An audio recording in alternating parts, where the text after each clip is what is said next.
എൻ്റെ ട്രിപ്പിലെ ഏറ്റവും best moment ഏതാണെന്ന് വെച്ചാൽ ഇതെന്നായിരിക്കും ഞാൻ പറയുന്നത്. This was literally the best അടിപൊളി moment of the day. Weekend ആയതുകൊണ്ട് തന്നെ നമുക്ക് സ്റ്റേ കിട്ടാൻ വളരെ ബുദ്ധിമുട്ടായിരുന്നു. നമുക്കൊരു ബുക്കിംഗ്സും അവൈലബിൾ ആയിരുന്നില്ല. അപ്പോൾ ലാസ്റ്റ് മൊമെൻറ്റിലാണ് നമുക്ക് ഈ ഡി ഹോബിറ്റ് എന്ന് പറയുന്നൊരു പ്ലേസ് നമുക്ക് സെറ്റായത്. പക്ഷെ നമ്മൾ വിചാരിച്ചതിലും ഒരുപാട് എക്സ്പീരിയൻസസ് നമുക്ക് ഇവിടുന്ന് കിട്ടി.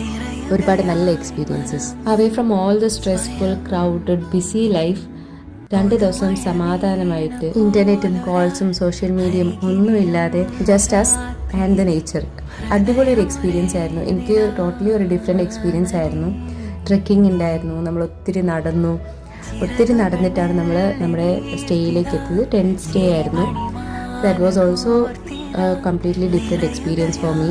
ഈ ഒരു ട്രിപ്പിൽ നിന്ന് എനിക്ക് മനസ്സിലായ ഒരു കാര്യം പറഞ്ഞാട്ടെ, എപ്പോഴും നമ്മുടെ കംഫർട്ട് സ്പേസ് അല്ലെങ്കിൽ കംഫർട്ട് നോക്കി എല്ലാ കാര്യങ്ങളും പ്ലാൻ ചെയ്യാതെ നമ്മൾ അതിൽ നിന്ന് പുറത്തോട്ട് വന്നിട്ട് ഇതുപോലുള്ള കാര്യങ്ങൾ എക്സ്പീരിയൻസ് ചെയ്യുകയാണെങ്കിൽ നമുക്ക് ശരിക്കും ഒരുപാട് നല്ല ഓർമ്മകൾ കിട്ടും. ഞാനിത് പറയാനും ഒരു റീസൺ ഉണ്ട്.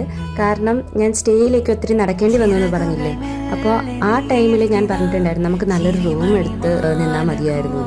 പക്ഷേ അതല്ല, അങ്ങനെ എടുത്ത് നിന്നിരുന്നെങ്കിൽ എനിക്കൊരിക്കലും ഇതുപോലുള്ള എക്സ്പീരിയൻസ് കിട്ടില്ലായിരുന്നു. സോ അത്രേ ഉള്ളൂ ഗൈസ്. Bye bye.